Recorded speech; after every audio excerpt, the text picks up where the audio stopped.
اعوذ باللہ من الشیطان الرجیم بسم اللہ الرحمن الرحیم وَإِذْ قُلْنَا لِلْمَلَائِكَةِ اسْجُدُوا لِآدَمَ فَسَجَدُوا إِلَّا إِبْلِيسَ قَالَ أَأَسْجُدُ لِمَنْ خَلَقْتَ طِينًا وَإِذْ قُلْنَا لِلْمَلَائِكَةِ اور وہ وقت یاد کیجئے جب ہم نے فرشتوں سے کہا تھا اسجدوا لآدم کہ آدم کو سجدہ کرو فسجدوا چنانچہ انہوں نے سجدہ کیا الا ابلیس سوائے ابلیس کے لیکن ابلیس نے نہیں کیا قال اس نے کہا اسجد کیا میں اس کو سجدہ کروں لمن خلقت طینا جسے آپ نے مٹی سے پیدا کیا ہے کیا میں اس کو سجدہ کروں جسے آپ نے مٹی سے پیدا کیا ہے یہاں سے حضرت آدم علیہ السلام کو تخلیق کرنے کے بعد جب اللہ نے فرشتوں کو سجدہ کرنے کا حکم دیا تو تمام فرشتوں نے سجدہ کیا سوائے ابلیس کے اس واقعے کا ذکر کیا جا رہا ہے گزشتہ آیات میں مشرکین مکہ کی مختلف نافرمانیوں کا ذکر تھا انسان گمراہ ہوتا ہے دو وجہ سے ایک تو آدمی اپنی نفسانی خواہشات کی وجہ سے گمراہ ہوتا ہے اور دوسرے نمبر پر ابلیس کی شیطان کے وساوس کی وجہ سے گمراہ ہوتا ہے تو اس مناسبت سے اللہ تبارک و تعالی نے یہاں ابلیس کے واقعے کو بیان کیا ہے کہ یہ جو مشرکین مکہ کفر پر ڈٹے ہوئے ہیں اور اس کے علاوہ جو انسان مختلف طریقوں سے اللہ تبارک و تعالی کی نافرمانی کرتا ہے تو اس کی ایک بنیادی وجہ ابلیس کی اتباع ہے کہ وہ ابلیس کے پیچھے چلتے ہیں اور ابلیس کیسے بنا تو اس کا ذکر یہاں پر کیا جا رہا ہے وہ واقعہ آپ کے علم میں ہے کہ آدم علیہ السلام کو جب اللہ نے پیدا کیا تو فرشتوں کو حکم ہوا کہ سجدہ کرو اب یہ حکم براہ راست تو صرف فرشتوں کو تھا ابلیس ظاہر ہے کہ فرشتہ نہیں ہے ابلیس تو جنات میں سے ہے اس کا نام عزازیل تھا اور چونکہ یہ انتہائی عبادت گزار جن تھا اور صاحب علم تھا اللہ نے اس کو علم سے نوازا تھا تو اپنے ان کمالات کی وجہ سے اس کو ملائے اعلیٰ میں جگہ ملی تھی جنات اس زمانے میں روئے زمین پر رہتے تھے اللہ نے انسان کی تخلیق سے پہلے اس روئے زمین پر جنات کو آباد کیا تھا یہاں میدانی علاقوں میں جنات آباد تھے جب ان کی سرکشیاں حد سے بڑھ گئیں تو پھر فرشتوں کو بھیجا گیا انہوں نے ان کو جنگلات کی طرف مار بھگایا میدانی علاقے ان سے خالی کروائے اور پھر اللہ تبارک و تعالی نے انسان کو پیدا کیا اور اس کو روئے زمین پر بسایا تو جنات کی جگہ زمین ہے ابلیس کو ملائے اعلیٰ میں فرشتوں کے ماحول میں جگہ ملی تھی تو وہ اس کی محنت کی وجہ سے اس کے علم کی وجہ سے اس کی عبادت کی وجہ سے وہ مقام اس کو ملا تھا تو جب فرشتوں کو حکم ہوا تو اس ماحول میں جو بھی تھا اس نے سجدہ کرنا تھا تو فرشتوں نے بھی سجدہ کرنا تھا ابلیس نے بھی سجدہ کرنا تھا اگرچہ وہ فرشتہ نہیں تھا لیکن اس ماحول میں تو موجود تھا تو فرشتوں نے سجدہ کیا لیکن اس نے انکار کیا کہ میں تو سجدہ نہیں کرتا انکار کرنے کے بعد جب اللہ کی جانب سے تنبیہ ہوئی کہ تو سجدہ کیوں نہیں کر رہا تو بجائے اس کے کہ یہ پشیمان ہوتا معافی طلب کرتا اس نے اپنے گناہ کو جسٹیفائی کرنا شروع کر دیا اس کے لیے دلائل گھڑنے شروع کر دیے کہ میں تو افضل ہوں میں تو آگ سے بنا ہوں یہ مٹی سے بنا ہے تو میں کیسے اس کو سجدہ کروں اس لیے کہا جاتا ہے کہ گناہ کرنے کے بعد اس کے لیے حیلے تلاش کرنا اس کے لیے دلائل تلاش کرنا یہ شیطانی کام ہے اور گناہ ہو جانے کے بعد توبہ کر لینا یہ انسان کا کام ہے حضرت آدم علیہ السلام سے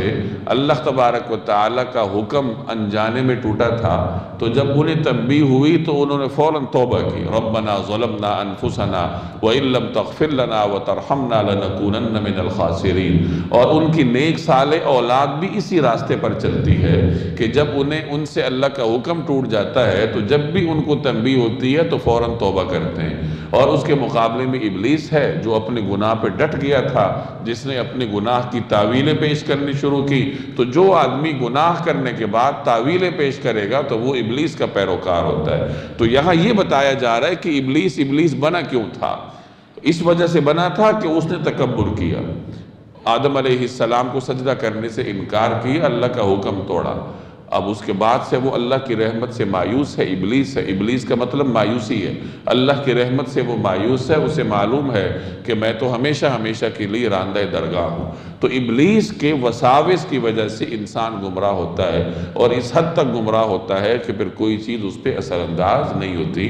تو یہاں ابلیس کا واقعہ بیان ہو رہا ہے۔ قال، وہ کہنے لگا، ارأیتک ھذا الذی کرمت علی، بھلا بتاؤ یہ ہے وہ مخلوق جسے تو نے میرے مقابلے میں عزت بخشی ہے؟ یعنی تکبر کر رہا ہے کہ یہ ہے وہ مخلوق، یعنی انسان جسے میرے مقابلے میں فوقیت دی جا رہی ہے، اور مجھے کہا جا رہا ہے کہ اس کو سجدہ کرو۔ لئن اخرتنی الی یوم القیامت، اگر تو نے مجھے قیامت کے دن تک مہلت دی، لأحتنکن ذریتہ الا قلیلا، تو میں اس کی اولاد میں سے تھوڑے سے لوگوں کو چھوڑ کر باقی سب کے جبڑوں میں لگام ڈالوں گا۔ لأحتنکن، میں لگام ڈالوں گا، ذریتہ، اس کی اولاد کو، یعنی آدم علیہ السلام کی اولاد کو، الا قلیلا، ہاں تھوڑے بہت ہوں گے جو میرے وسوسوں سے بچ جائیں گے۔ آیت کے پہلے حصے میں ابلیس کے تکبر کا بیان ہے کہ وہ اپنے آپ کو افضل سمجھ رہا تھا، جیسے دوسری جگہ قرآن کریم نے صراحت بھی کی ہے کہ اس نے کہا کہ خلقتنی من نار، مجھے آپ نے آگ سے پیدا کیا، وخلقتہ من طین، وہ تو مٹی سے پیدا ہوا ہے، تو آگ مٹی کو کیسے سجدہ کرے؟ یہ تو ہو نہیں سکتا، میں اعلیٰ ہوں، میں افضل ہوں۔ اور یہاں بھی اسی چیز کا اظہار ہے کہ اس کو آپ نے میرے مقابلے میں فضیلت دی ہے، اپنے تکبر کا اظہار کر رہا ہے، اور آگے اپنی ڈھٹائی کا اظہار کر رہا ہے کہ مجھے قیامت تک مہلت دیجئے، اور پھر آپ دیکھیے کہ میں اس کی اولاد کے ساتھ کرتا کیوں۔ چونکہ وہ حسد میں آ گیا تھا، ابلیس نے دو گناہوں کا ارتکاب کیا، تکبر اور حسد۔ تکبر کی وجہ سے سجدہ نہ کیا، اور حسد کی وجہ سے انتقام کی آگ میں مبتلا ہوا کہ میرے اوپر اس کو فضیلت کیوں ملی۔ ابلیس کو یہ امید تھی کہ خلافت ارضی کا منصب مجھے ملے گا، چونکہ میں نے اس روئے زمین کے چپے چپے پر سجدے کیے ہیں، میں اللہ کی عبادت گزار مخلوق ہوں، صاحب علم ہوں، تو خلافت ارضی مجھے ملے گی، اور اللہ نے آدم علیہ السلام کو دے دی۔ تو اس پر وہ حسد میں آ گیا انتقام کی وجہ سے کہ اب میں ان کی اولاد سے بدلہ لوں گا، اور جگہ جگہ قرآن کریم میں اس کے عزائم کا بیان ہے۔ ایک جگہ اللہ تعالیٰ فرماتے ہیں کہ ابلیس کہنے لگا کہ لَأَقْعُدَنَّ لَهُمْ صِرَاطَكَ الْمُسْتَقِيمِ، کہ میں تو ان کے لیے سیدھے راستے میں بیٹھ جاؤں گا، ان کو میں صراط مستقیم پر نہیں چلنے دوں گا۔ ثُمَّ لَآتِيَنَّهُمْ مِنْ بَيْنِ أَيْدِيهِمْ وَمِنْ خَلْفِهِمْ وَعَنْ أَيْمَانِهِمْ وَعَنْ شَمَائِلِهِمْ، میں ان پہ حملہ آور ہوں گا، سامنے کی طرف سے، پیچھے کی طرف سے، دائیں طرف سے، بائیں طرف سے، وَلَا تَجِدُ أَكْثَرَهُمْ شَاكِرِينَ، اور اے رب العالمین آپ ان کی اکثریت کو ناشکرہ پائیں گے۔ یعنی میں اس قدر حملے کروں گا کہ ایک تو صراط مستقیم پر نہیں چلیں گے، اور ان میں سے اکثر جو لوگ ہوں گے وہ کیا ہوں گے؟ ناشکرے ہوں گے۔ تو یہ اپنے عزائم کا اظہار کر رہا ہے۔ قال، اللہ نے فرمایا، اذهب، جاؤ، فمن تبعک منہم، کہ جا پھر ان میں سے جو تیرے پیچھے چلے گا، فمن تبعک منہم، یعنی ان انسانوں میں سے جو تیرے پیچھے چلے گا، فَإِنَّ جَهَنَّمَ جَزَاؤُكُمْ جَزَاءً مَوْفُورًا، تو جہنم ہی تم سب کی سزا ہوگی، مکمل اور بھرپور سزا۔ اللہ نے اس سے فرمایا کہ ٹھیک ہے، جاؤ پھر آزما لو اپنا ہنر، اور جو بھی تمہارے پیچھے چلے گا میں اس کو جہنم میں ڈالوں گا، یعنی جہنم تمہاری بھی سزا ہوگی، اور جو تمہارے پیچھے چلے گا اس کی بھی سزا ہوگی۔ وَاسْتَفْزِزْ مَنِ اسْتَطَعْتَ مِنْهُمْ، اور ان میں سے جس پر تیرا بس چلے ان کو بہکاؤ، بِصَوْتِكَ، اپنی آواز سے، وَأَجْلِبْ عَلَيْهِمْ بِخَيْلِكَ وَرَجِلِكَ، اور ان پر اپنے سواروں اور پیادوں کی فوج چڑھا لا، وَشَارِكْهُمْ فِي الْأَمْوَالِ وَالْأَوْلَادِ، اور ان کے مال اور اولاد میں اپنا حصہ لگا لے، وَعِدْهُمْ، اور ان سے خوب وعدے کر لے، وَمَا يَعِدُهُمُ الشَّيْطَانُ إِلَّا غُرُورًا، اور شیطان ان سے جو بھی وعدہ کرتا ہے وہ دھوکے کے سوا کچھ نہیں ہوتا۔ اللہ ابلیس سے فرما رہا ہے کہ جو تم سے بن پڑتا ہے کر لو، حملہ کرو، ان پہ ہر طرف سے حملہ کرو۔ اور چار چیزوں کا یہاں پہ ذکر ہے کہ جو تجھ سے ہوتا ہے کر لے، ان کو بہکا لے۔ نمبر ایک، اپنی آواز کے ذریعے، نمبر دو، اپنی فوج ان پر ایسے طریقے سے چڑھا لو کہ کوئی جگہ نہ چھوڑو، ان کے اموال میں بھی حصے دار بن جاؤ، نمبر 3 ان کی اولاد میں سے بھی حصے دار بن جاؤ، اور نمبر 4 ان کے ساتھ خوب وعدے وعید کرو، ان کو سبز باغ دکھاؤ، جو تم سے ہو سکتا ہے کرو۔ تو یہ 4 چیزیں ہیں، 4 طریقے ہیں جن سے شیطان انسان کو گمراہ کرتا ہے۔ پہلی چیز ہے صوت، آواز کے ذریعے شیطان انسان کو گمراہ کرتا ہے۔ اب شیطان کی آواز سے کیا مراد ہے؟ مفسرین فرماتے ہیں کہ ہر غلط نعرہ جو انسان کو راہ راست سے بھٹکاتا ہے، وہ نعرہ انسان کا ہو، وہ جیسا بھی ہو، وہ شیطان کی آوازوں میں سے ایک آواز ہے، کہ ہر وہ آواز، ہر وہ نعرہ جس کی وجہ سے انسان راہ راست سے ہٹ جاتا ہے۔ جیسے حق کی آواز کے مقابلے میں دنیا میں بہت سارے نعرے لگتے ہیں، بڑے خوشنما نعرے لگتے ہیں، باطل کے نام پر بھی لگتے ہیں، دین کے نام پر بھی لگتے ہیں۔ بسا اوقات لوگ دین کی غلط تفہیم پیش کر کے لوگوں کو اپنے پیچھے لگانے کی کوشش کرتے ہیں تاکہ راہ راست سے بھٹک جائے۔ تو مفسرین فرماتے ہیں کہ ہر وہ نعرہ، ہر وہ آواز جو انسان کو راہ راست سے بھٹکائے، وہ شیطان کی آوازوں میں سے ایک آواز ہے۔ اور اسی زمرے میں مفسرین نے موسیقی اور گانے بجانے کی آواز کو بھی شمار کیا ہے کہ یہ بھی چونکہ انسان کے دل میں وساوس پیدا کر کے اس کو راہ حق سے دور کرنے کا سبب بنتی ہے، اس وجہ سے یہ بھی شیطان کی آوازوں میں سے ایک آواز ہے۔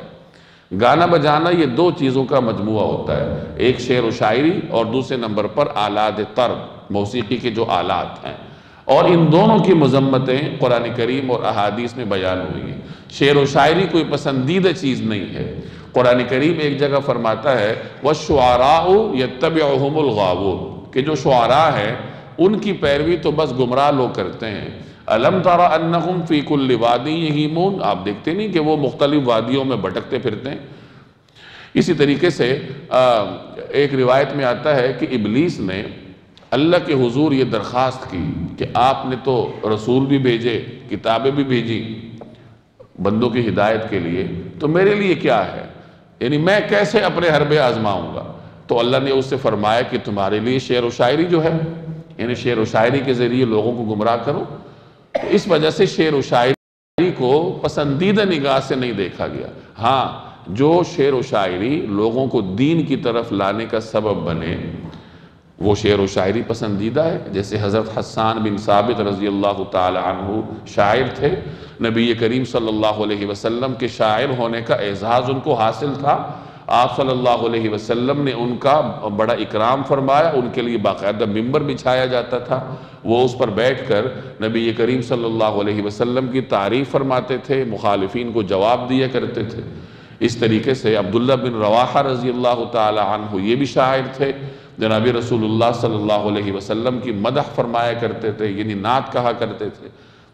اور بھی امت میں ہر زمانے میں مختلف شعراء رہے ہیں جنہوں نے ایسے فکری اشعار کہے ہیں جن سے لوگوں کی فکر کو صحیح جانب گامزن ہونے میں مدد ملی ہے۔ اللہ کی محبت کے اشعار کہے ہیں، غزلیں ایسی کہی ہیں کہ جو انسان کو اللہ تبارک و تعالی کی محبت کی طرف لے کر جاتی ہیں۔ اور سب سے بڑھ کر یہ کہ اشعار کے ذریعے اللہ کی مدد بھی ہوئی ہے، جناب رسول اللہ صلی اللہ علیہ وسلم کی تعریف اور توصیف بھی ہوتی ہے۔ تو اگر اس قسم کے اشعار ہوں تو وہ تو باعث برکت ہیں، اور وہ شاعر بھی باعث برکت ہے، اور انشاءاللہ اس کو اجر ملے گا۔ اور اس کے علاوہ جو دیگر اشعار ہوتے ہیں جو عموماً بندوں کے عشق پر مشتمل ہوتے ہیں یا فضول قسم کے مفاہیم پر مشتمل ہوتے ہیں، تو ایسے شعر و شاعری کو کوئی پسندیدہ نگاہ سے نہیں دیکھا گیا۔ اور قرآن کریم میں جہاں پر شعراء کی مذمت کی گئی ہے تو ان سے یہی شاعر مراد ہیں جو کہ ایسے اشعار کہتے ہیں جو شرکیہ ہوں یا اسلام کی تعلیمات کے خلاف ہوں یا لوگوں کو عشق حقیقی سے لے جا کر عشق مجازی میں گرفتار کریں۔ تو گانے بجانے میں بھی اسی قسم کے اشعار کا استعمال ہوتا ہے۔ تو گانے بجانے کا جو ایک عنصر ہے وہ بھی ناپسندیدہ ہے، شعر و شاعری، اور دوسرے نمبر پر اس میں جو گانے بجانے کے آلات ہیں جنہیں آلات طرب کہا گیا ہے، جن کی باقاعدہ حدیث میں نام لے کر مذمت کی گئی ہے، ان دونوں کے مجموعے سے پھر گانا بنتا ہے۔ تو اس وجہ سے گانے کو یہاں مفسرین نے شیطان کی آوازوں میں سے ایک آواز کہا۔ تو اللہ نے فرمایا کہ ان کو بہکا لو اپنی آواز کے ذریعے، پہلی بات۔ دوسرے نمبر پر ان کی اموال میں شرکت کر لو، یعنی ان پر اپنے پیادے بھی چڑھا دو، افواج بھی چڑھا دو، سوار بھی چڑھا دو۔ پرانے زمانے میں جو لشکر ہوتا تھا اس میں کچھ سوار ہوتے تھے، گھڑ سوار یا خچروں پر سوار، کچھ پیادہ فوج ہوتی تھی، تو یہ فوج کی حیت ہوتی تھی۔ تو اللہ فرما رہے کہ اپنا پورا لشکر انسانوں پر چڑھا دو، جو تیرے سے ہو سکتا ہے، پیادے ہیں، سوار ہیں، جو تمہارے پاس اسلحہ ہے لے آؤ ان کے مقابلے میں، اور ان کے اموال میں شرکت کر لو۔ مال میں شرکت سے مراد کہ ٹھیک ہے ان کو تم بہکاؤ تاکہ یہ حرام طریقے سے مال کمائے، سود کے ذریعے، جوئے کے ذریعے، قمار کے ذریعے، یا حرام کاموں میں صرف کریں، یعنی کمائیں بھی حرام طریقے سے، خرچ بھی حرام طریقے سے کریں۔ تو یہ بھی ابلیس کے بہکانے کا ایک طریقہ ہے۔ تو پہلے نمبر پر آواز کے ذریعے بہکاتا ہے، دوسرے نمبر پر اموال میں شراکت کے ذریعے بہکاتا ہے، اور تیسرے نمبر پر اولاد میں شراکت کے ذریعے۔ اولاد میں شراکت کا کیا مطلب ہے؟ مفسرین فرماتے ہیں کہ ایک آدمی زنا کرے اور زنا کی وجہ سے ناجائز اولاد پیدا ہو تو اس اولاد میں ابلیس کی شراکت ہے، وہ مراد ہے۔ اسی طریقے سے اولاد تو حلال ہو لیکن اس کا نام شرکیہ رکھا جائے تو یہ بھی ابلیس کی اولاد میں شراکت ہے۔ اسی طریقے سے کوئی آدمی اولاد کی صحیح تربیت نہ کرے، ان کو غلط راستے پر لگائے۔ اللہ نے تو سب کو دین پر، فطرت پر پیدا کیا ہے، والدین کی وجہ سے انسان غلط راستے پر چلتا ہے۔ اب اگر کوئی آدمی اپنی اولاد کو غلط راستے پر لگاتا ہے، ان کی غلط تربیت کرتا ہے یا تربیت کرنے میں غفلت کرتا ہے، تو گویا اس نے اپنی اولاد میں شیطان کو شریک کر لیا۔ تو یہ ہے اولاد میں شراکت، اور ظاہر ہے کہ اسی کی وجہ سے معاشرے میں، سوسائٹی میں خرابی پھیلتی ہے کہ لوگوں کی تربیت صحیح نہیں ہوتی۔ نوجوانوں کی جب تربیت صحیح نہیں ہوگی تو آگے جا کر وہ معاشرے میں بگاڑ کا سبب بنیں گے۔ تو یہ 3 اسباب ہوئے۔ چوتھے نمبر پر فرمایا کہ ان سے وعدے کرو، ان کو سبز باغ دکھاؤ، ان کو امیدیں دلاؤ۔ انسان دنیا میں امید کے سہارے جیتا ہے۔ جس قسم کے حالات قرآن کریم بیان کرتا ہے، جیسے پیچھے آپ نے پڑھا کہ جہنم ہے، زقوم ہے، اسی طریقے سے جو جہنمیوں کی خوراک ہے، ان کا جو مشروب ہے وہ زخموں کی پیپ ہے، اور کھولتا ہوا پانی ہے جس کو پئیں گے تو انتڑیاں جو ہے وہ پگھل جائیں گی۔ تو اس قسم کے، اسی طرح جو قبر کے حالات ہیں، حشر کے حالات ہیں، تو ان حالات کو پڑھ کر تو انسان کو مصلے سے ہٹنا ہی نہیں چاہیے، چاہے جائے کہ وہ گناہ کرے۔ لیکن انسان اللہ سے دور کیوں ہوتا ہے؟ امید کی وجہ سے۔ یعنی اسے ایک امید ہوتی ہے کہ پتہ نہیں میں کب تک زندہ رہوں گا، پتہ نہیں موت آتی بھی ہے یا نہیں آتی، اور کل بھی رہوں گا، پرسوں بھی رہوں گا، اچھا کل توبہ کر لوں گا، پرسوں توبہ کر لوں گا۔ تو شیطان اسی امیدیں دلاتا ہے، سبز باغ دکھاتا ہے، اور امیدوں کے ذریعے شیطان انسان کو اللہ سے دور کرتا ہے۔ تو یہاں اس آیت میں شیطان کے ان 4 ہتھیاروں کا ذکر ہے کہ ان 4 ہتھیاروں کے ذریعے شیطان انسان کو گمراہ کرتا ہے۔ تو اللہ نے فرمایا کہ اپنے یہ 4 حربے آزماؤ، خوب آزماؤ، دیکھو کون تمہارے پیچھے چلتا ہے، اور جو تمہارے پیچھے چلے گا تو اس کے بارے میں پہلے فرمایا کہ پھر تمہیں اور تمہارے پیچھے چلنے والوں کو میں بھرپور سزا دوں گا۔ وَمَا يَعِدُهُمُ الشَّيْطَانُ إِلَّا غُرُورًا، اور شیطان ان سے جو بھی وعدہ کرتا ہے وہ دھوکے کے سوا کچھ نہیں ہوتا۔ یعنی شیطان کا وعدہ تو دھوکے پر مبنی ہے۔ اِنَّ عِبَادِي لَيْسَ لَكَ عَلَيْهِمْ سُلْطَانٌ، یقین رکھ کہ جو میرے بندے ہیں ان پر تیرا کوئی بس نہیں چلے گا۔ وَكَفَى بِرَبِّكَ وَكِيلًا، اور تیرا پروردگار رکھوالی کے لیے کافی ہے، یعنی تیرا پروردگار ان کی رکھوالی کرے گا۔ اللہ نے پہلے فرمایا کہ جو تیرے پیچھے چلے گا وہ تیرے ساتھ جہنم میں گرے گا، اور ساتھ ہی فرمایا کہ جو میرے بندے ہیں، جو میری اتباع کرنے والے ہیں، ان پر تیرا کوئی گر نہیں چلے گا، ان پہ تو اپنا ہنر نہیں آزما سکے گا۔ اس لیے کہ نیک بندوں کو اللہ نے توبہ کی توفیق دی ہوتی ہے، اور وجہ کیا ہے کہ انہوں نے اپنی فطرت سلیمہ کو برقرار رکھا ہوتا ہے، وہ اللہ سے ہدایت کے طلبگار ہوتے ہیں، نتیجتاً اللہ ان کو ہدایت دیتا ہے۔ اگر گناہ ہوتا ہے تو وہ توبہ کر لیتے ہیں، اللہ تبارک و تعالیٰ ان کو معاف کر دیتا ہے۔ یہاں دیکھیے کہ اللہ تبارک و تعالیٰ کی جانب سے اپنے نیک بندوں پر کس قدر اعتماد کا اظہار ہے کہ اللہ ابلیس سے فرما رہا ہے کہ جو میرے بندے ہیں ان پر تیرا کوئی بس نہیں چلنا، تم جو بھی کر لو تمہارا بس میرے بندوں پر نہیں چلے گا۔ اِنَّ عِبَادِي لَيْسَ لَكَ عَلَيْهِمْ سُلْطَانٌ، کہ میرے بندوں پر تمہارا بس نہیں چلے گا، تمہارا بس انہی پر چلنا ہے جو اپنی فطرت کو بگاڑ دیں۔ رَبُّكُمُ الَّذِي يُزْجِي لَكُمُ الْفُلْكَ فِي الْبَحْرِ لِتَبْتَغُوا مِنْ فَضْلِهِ، تمہارا پروردگار وہ ہے جو تمہارے لیے سمندر میں کشتیاں لے چلتا ہے تاکہ تم اس کا فضل تلاش کرو۔ إِنَّهُ كَانَ بِكُمْ رَحِيمًا، یقیناً وہ تمہارے ساتھ بڑی رحمت کا معاملہ کرنے والا ہے۔ گزشتہ آیات میں ابلیس کا واقعہ سنا کر انسان کو بتایا گیا کہ اس ابلیس کی وجہ سے تم گمراہ ہوتے ہو، اور چونکہ اس کے وعدے جھوٹے ہیں اس کے پیچھے مت چلو، اور اس کے ہتھیار بھی بتا دیے گئے کہ وہ ان 4 ہتھیاروں کے ذریعے تمہارے اوپر حملہ آور ہوتا ہے۔ اب یہاں ان آیات میں اللہ کی قدرت کا اظہار ہے کہ دیکھو ابلیس کو چھوڑو، اللہ کے پیچھے چلو، کیونکہ اللہ ہی تمہارے اوپر رحمتیں کرتا ہے۔ وہ ایسی ایسی جگہ تمہارا کارساز بنتا ہے جہاں اللہ کے سوا کوئی تمہارا کچھ نہیں کر سکتا۔ جیسے پہلے بھی بات آئی تھی کہ اگر انسان سمندر میں ہو اور سمندر کی لہروں کے درمیان پھنس جائے تو وہاں تو قریش مکہ بھی اللہ کو پکارتے تھے، وہاں تو انسان کو اللہ کے سوا کوئی سہارا نظر آتا ہی نہیں، چاروں طرف لہریں ہوتی ہیں، وہاں انسان کیا کر سکتا ہے؟ تو وہاں ایسے حالات میں قریش مکہ بھی اللہ کو پکارتے تھے۔ تو انسان کو بتایا جا رہا ہے کہ دیکھو جو اللہ سمندر میں تمہاری رکھوالی کرتا ہے تو وہ خشکی میں بھی تمہاری رکھوالی کرے گا، اور اگر تم خشکی میں آ کر اللہ کو بھول جاؤ گے تو کیا اللہ دوبارہ تمہیں سمندر میں نہیں لے کے جا سکتا؟ وہ دوبارہ تمہیں سمندر میں لے جائے گا اور تمہیں غرق کر کے رکھ دے گا۔ تو اللہ کی قدرت کو دیکھو، اس کی نشانیوں کو دیکھو اور اس پہ اعتماد کرو، اس کی اطاعت کرو۔ تو فرمایا کہ جب سمندر میں تمہیں کوئی تکلیف پہنچتی ہے اور کہ نہیں، تمہارا پروردگار وہ ہے جو تمہارے لیے سمندر میں کشتیاں لے چلتا ہے، کشتی اللہ کے سہارے چلتی ہے۔ آج کل بھی اگر اس جدید ٹیکنالوجی کے دور میں بھی اگر جہاز لہروں کے درمیان پھنس جائے تو اس کی ٹیکنالوجی کیا کر لی؟ ٹائٹینک کتنا بڑا جہاز تھا اور کتنی اس میں عیاشی کے آلات تھے، کیا اس میں نہیں تھا؟ لیکن جب وہ چٹان سے ٹکرایا تو کوئی آدمی نہیں بچا۔ جب غرق ہونے پر جہاز آتا ہے، اللہ ایسے اسباب پیدا کر دیتا ہے کہ پھر جدید آلات کے باوجود بھی اس کو چٹان نظر نہیں آتی اور کیپٹن کو وہ جا کے ٹکرا دیتا ہے۔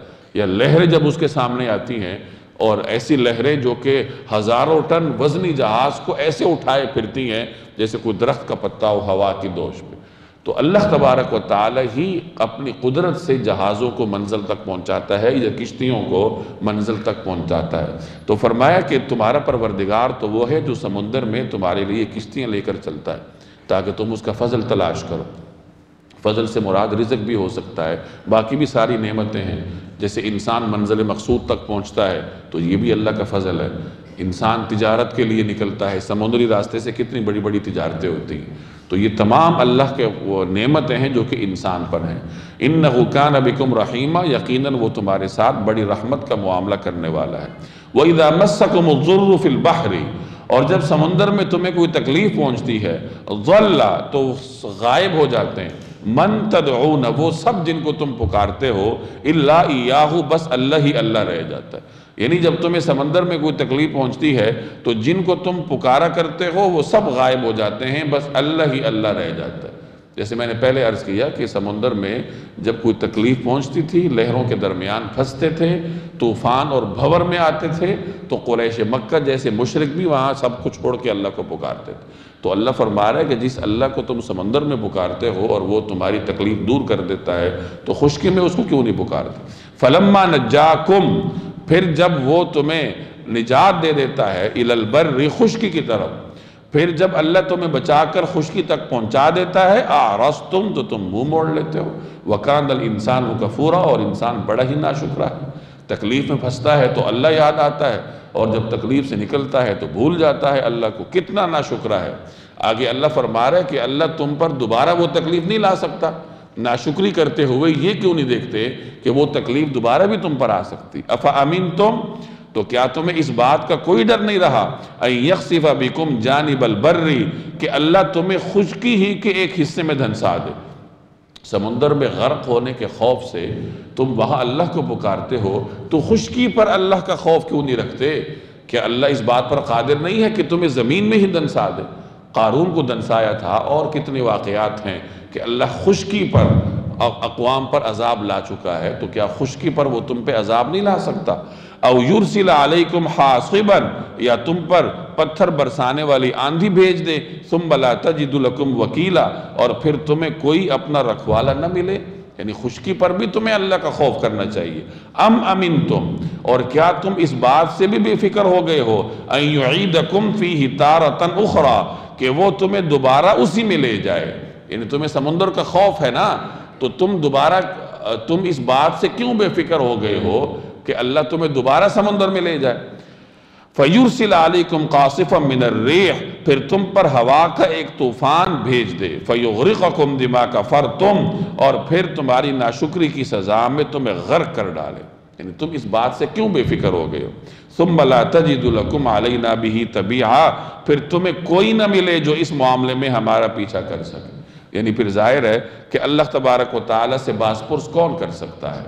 اللہ تمہیں خشکی سے اٹھا کے سمندر میں لے جائے گا، وہاں تمہیں غرق کر دے گا، اور کون ہے جو اللہ سے باز پرس کر سکے؟ تو لہٰذا اللہ تبارک و تعالیٰ کا خوف جیسے سمندر میں ہوتا ہے ویسے خشکی پر بھی ہونا چاہیے۔ وَلَقَدْ كَرَّمْنَا بَنِي آدَمَ، اور حقیقت یہ ہے کہ ہم نے آدم کی اولاد کو عزت بخشی ہے۔ وَحَمَلْنَاهُمْ فِي الْبَرِّ وَالْبَحْرِ، اور انہیں خشکی اور سمندر دونوں میں سواریاں مہیا کی ہیں۔ وَرَزَقْنَاهُمْ مِنَ الطَّيِّبَاتِ، اور ان کو پاکیزہ چیزوں کا رزق دیا ہے۔ وَفَضَّلْنَاهُمْ عَلَى كَثِيرٍ مِّمَّنْ خَلَقْنَا تَفْضِيلًا، اور ان کو اپنی بہت سی مخلوقات پر فضیلت عطا کی ہے۔ یہاں اللہ نے انسان کی 4 خصوصیات کا ذکر فرمایا کہ ان 4 خصوصیات کی بنیاد پر اللہ نے انسان کو کرامت عطا کی ہے۔ لہٰذا جس انسان پر جس رب نے یہ فضل کیا ہے تو اس انسان کو اسی رب کی اتباع کرنی چاہیے، اور پیچھے ابلیس کا جو واقعہ بیان ہوا اس ابلیس سے پرہیز کرنا چاہیے۔ اللہ تبارک و تعالی نے انسان کو ایک تو اپنے دست قدرت سے پیدا کیا، جیسے ابلیس سے اللہ نے فرمایا کہ تو نے انسان کو سجدہ کیوں نہیں کیا؟ لما خلقت بیدی، جس کو میں نے اپنے دست قدرت سے پیدا کیا۔ تو دست قدرت سے اللہ نے انسان کو پیدا کیا، یہ بھی انسان کی ایک کرامت ہے، یا یوں کہہ لیجئے کہ یہ اس کی سب سے پہلی تکریم ہے، عزت کا سب سے پہلا اظہار ہے کہ اللہ نے اس کو اپنے دست قدرت سے پیدا کیا، اور پھر اللہ نے اسے سب سے خوبصورت شکل دی ہے۔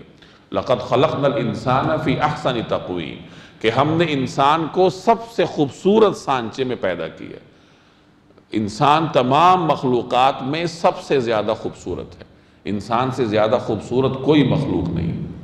پھر اللہ نے انسان پر فضل یہ کیا کہ اسے 2 ایسی خصوصیات سے نوازا جو دیگر جانداروں میں نہیں ہیں، ایک عقل اور ایک نطق، قوت کلام۔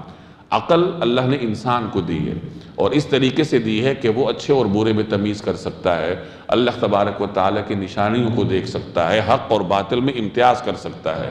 اس طرح کی عقل اللہ نے صرف انسان کو دی ہے، اور قوت نطق، قوت کلام، کہ انسان اپنے ما فی الضمیر کا اظہار کر سکتا ہے، یہ بھی اللہ تبارک و تعالیٰ نے صرف انسان کو عطا کی ہے۔ تو یہ وہ خصوصیات ہے جو کہ اللہ نے انسان کے اندر جسمانی طور پر رکھی ہیں، اور روحانی طور پر اس کو یہ طاقتیں دی ہیں کہ اس کے اندر عقل ہے، اس کے اندر حق اور باطل میں تمیز ہے۔ تو فرمایا وَلَقَدْ كَرَّمْنَا بَنِي آدَمَ، حقیقت یہ ہے کہ ہم نے آدم کی اولاد کو عزت بخشی ہے ان تمام وجوہات کی بنیاد پر جو میں نے عرض کی۔ وَحَمَلْنَاهُمْ فِي الْبَرِّ وَالْبَحْرِ، اور انہیں خشکی اور سمندر دونوں میں سواریاں مہیا کی ہیں۔ دنیا میں انسان وہ واحد مخلوق ہے جسے اللہ نے سواری عطا کی ہے۔ کوئی جانور دوسرے جانور کے لیے سواری نہیں بنتا، جانور صرف انسان کے لیے سواری بنتے ہیں، کوئی پرندہ دوسرے کے لیے سواری نہیں بنتا۔ یہ تو انسان ہے جس کے لیے اللہ نے جہازوں کو مسخر کیا ہے، وہ جہازوں میں اڑتا پھرتا ہے۔ تو سواری کا جو اعزاز ہے وہ بھی اللہ نے صرف اور صرف کس کو دیا؟ انسان کو دیا۔ اور تیسرا فرمایا وَرَزَقْنَاهُمْ مِنَ الطَّيِّبَاتِ، اور ان کو پاکیزہ چیزوں کا رزق دیا ہے۔ انسان کو اللہ نے پاکیزہ رزق دیا ہے، پھل ہیں، سبزیاں ہیں، ان کا جو بہترین گودا ہے، ان کا جو بہترین حصہ ہے وہ انسان کی خوراک ہے، اور پھر جو چھلکے ہیں ان کا جو فاضل مواد ہے وہ دیگر مخلوقات اور دیگر جانداروں کی خوراک ہے۔ تو یہاں اللہ نے انسان کی تکریم کا اظہار فرمایا کہ ہم نے انسان کو عزت بخشی ہے۔ وَفَضَّلْنَاهُمْ عَلَى كَثِيرٍ مِّمَّنْ خَلَقْنَا تَفْضِيلًا، اور ان کو اپنی بہت سی مخلوقات پر فضیلت عطا کی ہے، یعنی اللہ نے انسان کو دیگر مخلوقات سے فضیلت اور برتری عطا کی۔ یہ فضیلت عامہ ہے جو تمام انسانوں کو حاصل ہے۔ کوئی انسان راہ راست پر ہے اس کو بھی اللہ نے یہ نعمتیں دی ہیں، کوئی راہ راست پر نہیں ہے اس کو بھی اللہ نے یہ نعمتیں دی ہیں، یعنی سواری کی نعمت دی ہے، اس کو پاکیزہ رزق کی نعمت دی ہے، اسے عقل، قوت نطق کی نعمت دی ہے۔ یہ اللہ نے فضیلت عامہ کا اظہار کیا ہے کہ یہ نعمتیں اللہ تبارک و تعالیٰ کی تمام انسانوں پر ہیں۔ آگے پھر فضیلت خاصہ کے مختلف درجات ہوتے ہیں کہ جو لوگ اپنے ان نعمتوں کو پہچان کر ان نعمتوں کی وجہ سے نعمت کرنے والے کو پہچان لیتے ہیں تو ان کو پھر فضیلت زیادہ حاصل ہوتی ہے۔ اصل فضیلت ہی ان کی ہے کہ جو نعمتوں کے خالق کو پہچان لیتے ہیں۔ تو بہرحال یہاں اللہ تبارک و تعالی نے آدم علیہ السلام کی اولاد یعنی انسانوں کی تکریم اور ان کی جو فضیلت اور برتری ہے اس کا اعلان فرمایا ہے، اور یہ بھی انسان کو ایک اعتبار سے متوجہ کیا جا رہا ہے کہ جس رب نے تمہیں یہ اعزاز بخشا ہے، کیا تمہیں یہ زیبا ہے کہ تم اس رب کو چھوڑ کر شیطان کے پیچھے چلو؟ یوم ندعو کل اناس بامامہم، اس دن کو یاد رکھو جب ہم تمام انسانوں کو ان کے اعمال ناموں کے ساتھ بلائیں گے۔ فمن اوتی کتابہ بیمینہ، پھر جنہیں ان کا اعمال نامہ اپنے داہنے ہاتھ میں دیا جائے گا، فاولئک یقرؤون کتابہم، تو وہ اپنے اعمال نامے کو پڑھیں گے، ولا یظلمون فتیلا، اور ان پر ریشہ برابر بھی ظلم نہیں ہوگا۔ اب یہاں قیامت کے دن کا بیان ہے، یعنی انسان کو عزت تو بخشی ہے لیکن اس پر کچھ ذمہ داری بھی عائد کی ہے، اور اس ذمہ داری کے بارے میں اس سے قیامت کے دن باز پرس ہوگی۔ تو یہاں قیامت کا ایک منظر اللہ نے بیان کیا، فرمایا اس دن ہر شخص کو اپنے امام کے ساتھ بلایا جائے گا۔ کل یوم ندعو کل اناس بامامہم، کہ تمام انسانوں کو ان کے امام کے ساتھ بلایا جائے گا۔ اب امام سے کیا مراد ہے؟ مفسرین نے اس کے مختلف مفاہیم، مختلف معنی بیان کیے۔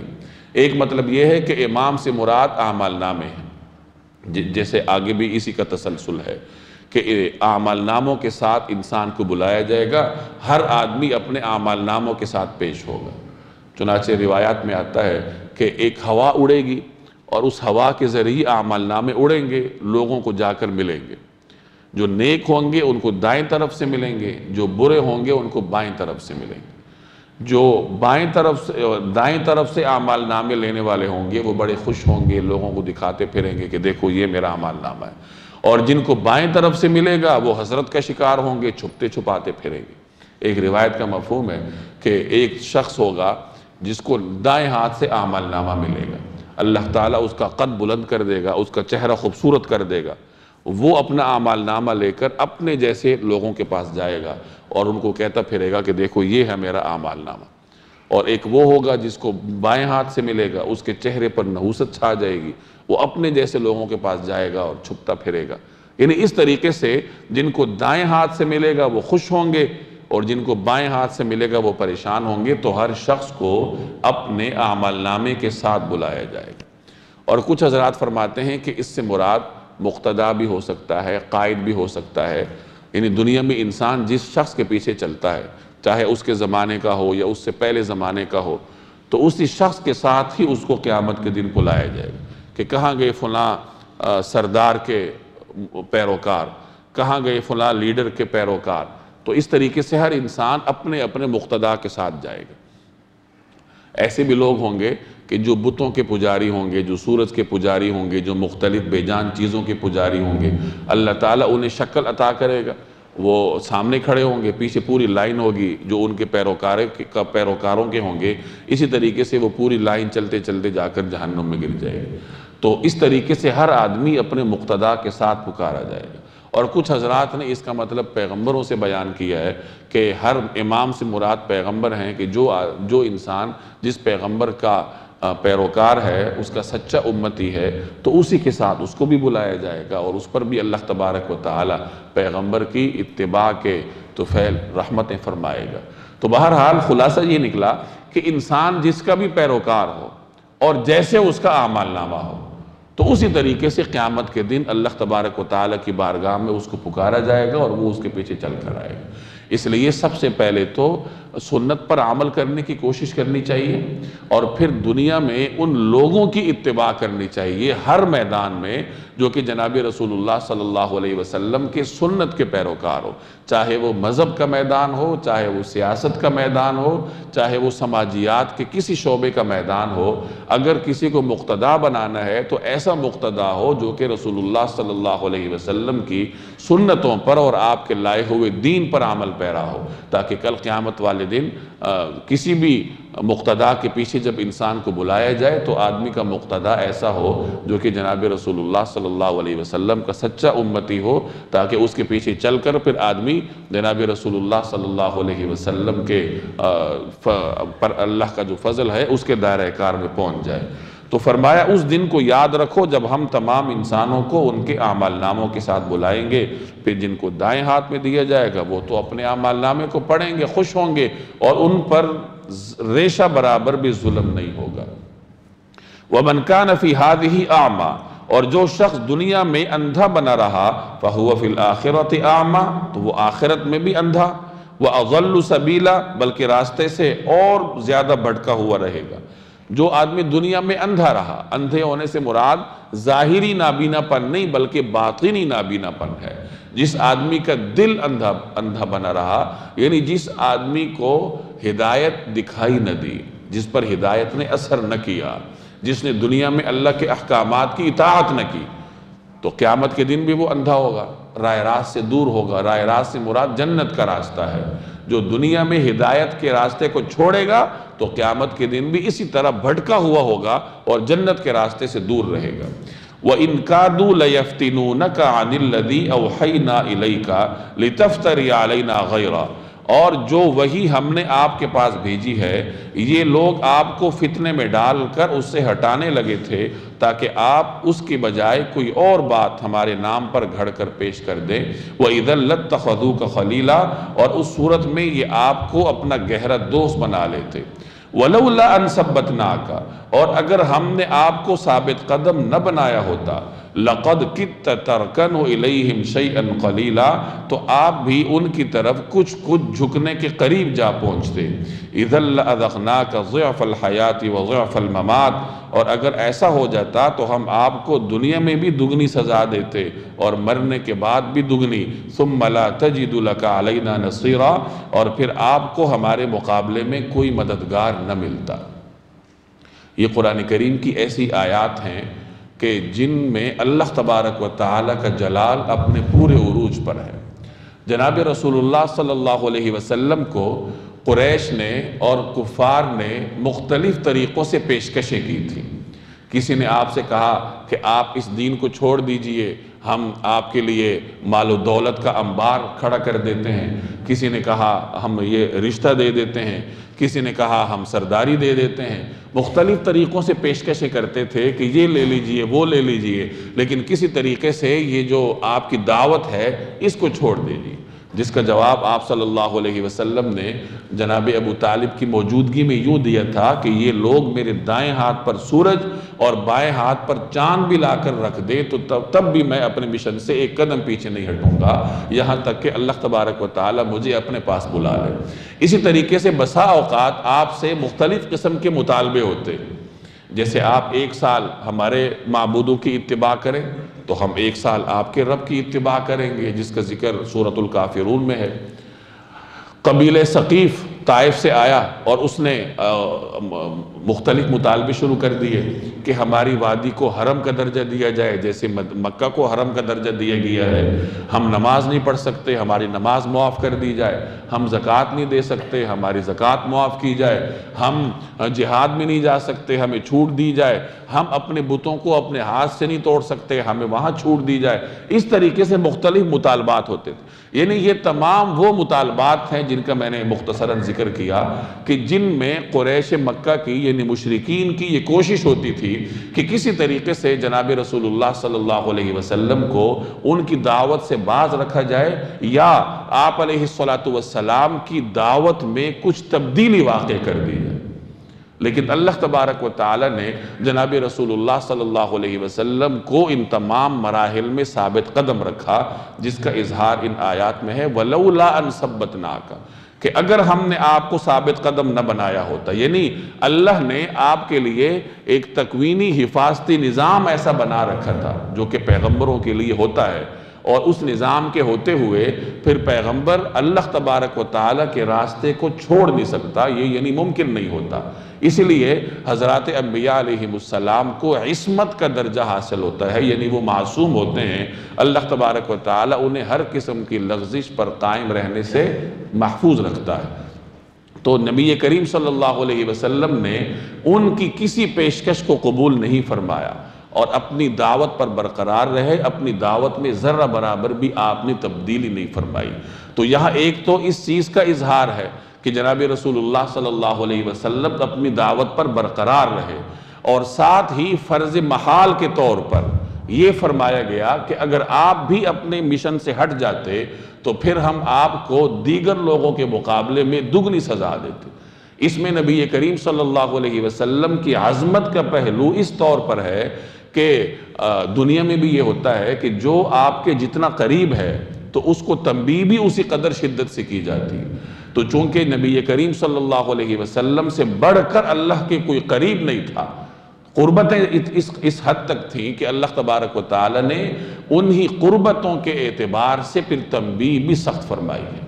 اور اس میں بنیادی طور پر تو پیغمبر کو مخاطب کر کے امت کو یہ تنبیہ کی جا رہی ہے، یا امت کو یہ دس دیا جا رہا ہے کہ دیکھو راہ راست سے ہٹنے کا تصور نہیں ہے، راہ راست سے ہٹنے کا اختیار جو ہے وہ پیغمبر کے پاس بھی نہیں ہے، تو عام آدمی کے پاس کیسے ہو سکتا ہے؟ پیغمبر بھی اللہ کے بتائے ہوئے طریقے پر چلتا ہے، اور جو طریقہ پیغمبر امت تک پہنچا دیتا ہے تو امت کو بھی اسی طریقہ کار پر چلنا پڑتا ہے۔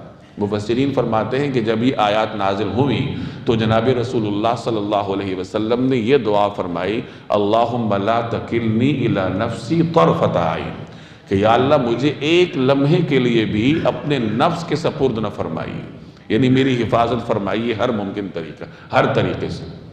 علماء فرماتے ہیں کہ جب ان آیات کو پڑھا جائے تو اللہ تبارک و تعالیٰ کے روب اور جلال کو مد نظر رکھا جائے، تصور کیا جائے کہ اللہ جل جلالہ کا جلال کتنا عظیم ہے، اس کی ذات کتنی برتر ہے، اور اس کو مد نظر رکھتے ہوئے گھٹنوں کے بل بیٹھ کر اللہ تبارک و تعالیٰ سے یہی دعا مانگنی چاہیے جو نبی کریم صلی اللہ علیہ وسلم سے منقول ہے، اللہم لا تکلنی الی نفسی طرفۃ عین، کہ یا اللہ مجھے ایک لمحے کے لیے بھی اپنے نفس کے سپرد نہ کیجیے، یعنی میری حفاظت کیجیے۔ آدمی اگر اپنے نفس کے سپرد ہو گیا تو بس وہ پھر شیطان کے رحم و کرم پر ہے، نفس کی خواہشات تو کبھی ختم نہیں ہوتی، پھر آہستہ آہستہ انسان ہوس کا غلام بن جاتا ہے۔ وَإِن كَادُوا لَيَسْتَفِزُّونَكَ مِنَ الْأَرْضِ لِيُخْرِجُوكَ مِنْهَا، اس کے علاوہ یہ لوگ اس فکر میں بھی ہیں کہ اس سرزمین سے آپ کے قدم اکھاڑ دیں تاکہ آپ کو یہاں سے نکال باہر کرے، وَإِذًا لَا يَلْبَثُونَ خِلَافَكَ إِلَّا قَلِيلًا، اور اگر ایسا ہوا تو یہ بھی آپ کے بعد زیادہ دیر یہاں نہیں ٹھہر سکیں گے۔ اس میں ایک پیشن گوئی اللہ نے فرمائی ہے کہ یہ اہل مکہ اس فکر میں ہے کہ کسی طریقے سے نبی کریم صلی اللہ علیہ وسلم کو مکہ کی سرزمین چھوڑنے پر مجبور کیا جائے، مختلف طریقوں سے یہ تنگ کرتے ہیں، آپ کے راستے میں روڑے اٹکاتے ہیں۔ اللہ فرما رہا ہے کہ اگر انہوں نے ایسا کیا تو یہ بھی زیادہ دیر مکہ میں نہیں رہیں گے۔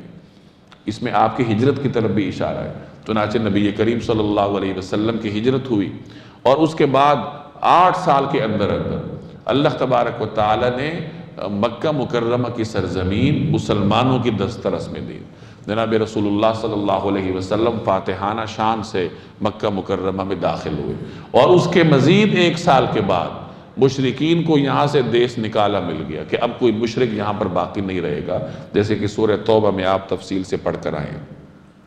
سنت من قد ارسلنا قبلک من رسولنا، یہ ہمارا وہ طریقہ کار ہے جو ہم نے اپنے ان پیغمبروں کے ساتھ اختیار کیا تھا جو ہم نے آپ سے پہلے بھیجے تھے، ولا تجد لسنتنا تحویلا، اور آپ ہمارے طریقے میں کوئی تبدیلی نہیں پائیں گے۔ یعنی جب کوئی امت اپنے پیغمبر پر اس کا وطن میں رہنا یہ دو بھر کر دیتی ہے تو اللہ تبارک و تعالی اس امت کو بھی وہاں نہیں رہنے دیتا۔ جیسے مختلف انبیاء کو اقوام نے ہجرت کرنے پر مجبور کیا تو اللہ تعالیٰ کی جانب سے ان کی اقوام پر پکڑ کے احکامات نازل ہوئے، ان پہ عذاب نازل ہوئے اور وہ بھی وہاں زیادہ دیر نہیں رہ سکے۔ اقم الصلاۃ لدلوک الشمس الی غسق اللیل وقرآن الفجر، سورج ڈھلنے کے وقت سے لے کر رات کے اندھیرے تک نماز قائم کیجئے اور فجر کے وقت قرآن پڑھنے کا اہتمام کیجئے۔ ان قرآن الفجر کان مشہودا، یاد رکھیے کہ فجر کی تلاوت میں مجمع حاضر ہوتا ہے۔ مسلمانوں کے معاشرے کو راہ راست پر رکھنے والی سب سے بنیادی چیز توحید ہے، عقیدہ توحید۔ عقیدہ توحید کے بعد مسلم معاشرے کو برقرار رکھنے والی چیز اعمال ہیں۔ اعمال میں سب سے سر فہرست نماز ہے۔ تو اس آیت میں اللہ تبارک و تعالی نے نمازوں کا بیان فرمایا ہے۔ قرآن کریم میں کہیں پر صراحت کے ساتھ 5 نمازوں کا ذکر نہیں ہے۔ مختلف اشاروں میں اللہ جل جلالہ نے نمازوں کا ذکر فرمایا ہے، تو یہاں بھی 5 نمازوں کا ذکر ہے۔ فرمایا سورج ڈھلنے سے لے کر رات کے اندھیرے تک نماز قائم کرو۔ سورج کب ڈھلتا ہے؟ زوال کے بعد، یعنی پہلے سورج اوپر جاتا رہتا ہے، زوال کے وقت میں پھر اس کے بعد سورج نیچے گرنا شروع کرتا ہے۔ تو زوال کے بعد سے لے کر رات کے اندھیرے تک مسلمان 4 نمازیں پڑھتے ہیں۔ زوال کے بعد ظہر کی نماز پڑھی جاتی ہے، اس کے بعد عصر کی نماز ہے، پھر مغرب کی نماز ہے اور پھر عشاء کی نماز ہے۔ تو 4 نمازوں کا ذکر تو آیت کے اس حصے میں آ گیا۔ وَقُرْآنَ الْفَجْرِ، اور فجر کے وقت قرآن پڑھنے کا اہتمام کیجئے، اس میں نماز فجر کا ذکر آ گیا۔ اب زوال کے بعد سے لے کر رات کے اندھیرے تک نماز پڑھنے کا ذکر ہے۔ اب اس دورانیے میں کتنی نمازیں پڑھی جائیں گی، کتنی رکعات کی پڑھی جائیں گی، یہ تفصیلات ہمیں نبی کریم صلی اللہ علیہ وسلم کی سنت میں ملیں گی، آپ علیہ السلام کی سیرت میں ملیں گی۔ یاد رکھیے کہ دین کا سر چشمہ 2 چیزیں ہیں، یعنی 2 چیزیں ہیں جو ہمارے دین کا بنیادی ماخذ ہیں۔ سب سے پہلے قرآن کریم ہے اور پھر جناب رسول اللہ صلی اللہ علیہ وسلم کی سنت ہے، اور اس کے بعد ان دونوں پر مبنی قیاس ہوتا ہے جو کہ ائمہ مجتہدین کرتے ہیں، اور اس کے بعد پھر اجماع ہوتا ہے کہ اگر کسی بات پر ائمہ مجتہدین کا اتفاق ہو جائے تو وہ بھی مسلمانوں کے لیے قانون کا درجہ رکھتا ہے۔ تو قیاس اور اجماع ہیں تو دلائل، لیکن ان کے لیے بھی بنیاد قرآن کریم اور حدیث ہیں کہ ان کی بنیاد پر ان دونوں دلائل کا استعمال ہوتا ہے۔ تو بنیادی 2 ہی چیزیں ہیں، قرآن کریم اور جناب رسول اللہ صلی اللہ علیہ وسلم کی سنت۔ قرآن کریم میں احکامات اجمالی طور پر بیان ہوتے ہیں، تفصیل رسول اللہ صلی اللہ علیہ وسلم کے طریقے میں ملتی ہے۔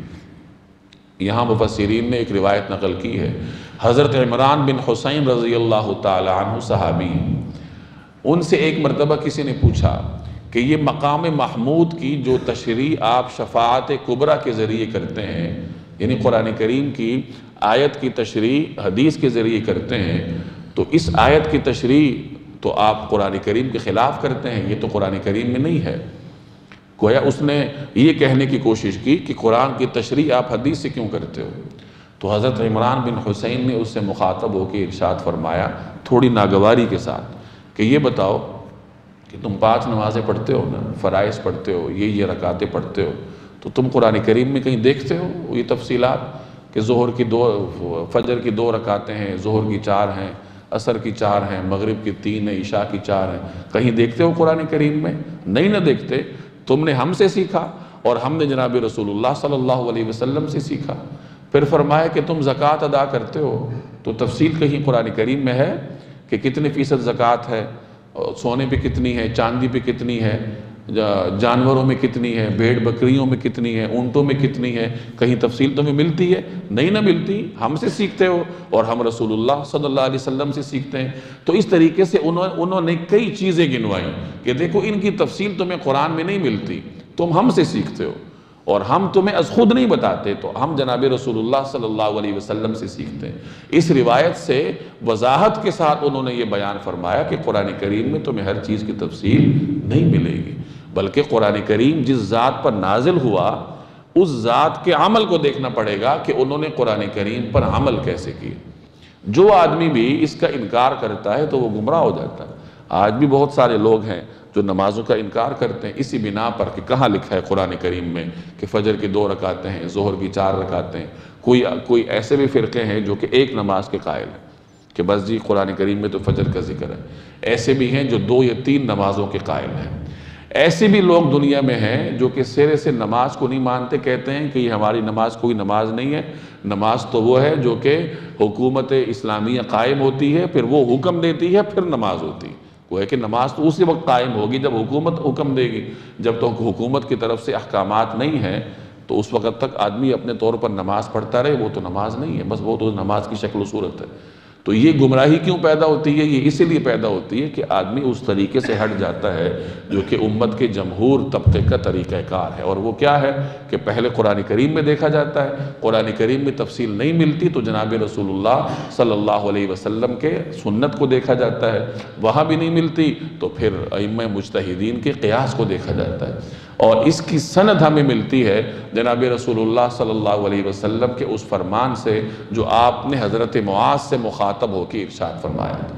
حضرت معاذ کو آپ علیہ السلام نے یمن بھیجا اپنا نمائندہ بنا کر، اور پھر فرمایا کہ معاذ تم جا رہے ہو، یہ بتاؤ فیصلہ کیسے کرو گے؟ تمہارے سامنے مقدمے آئیں گے، لوگوں کے حالات آئیں گے، تم سے فیصلہ کرنے کو کہا جائے گا، کیسے فیصلہ کرو گے؟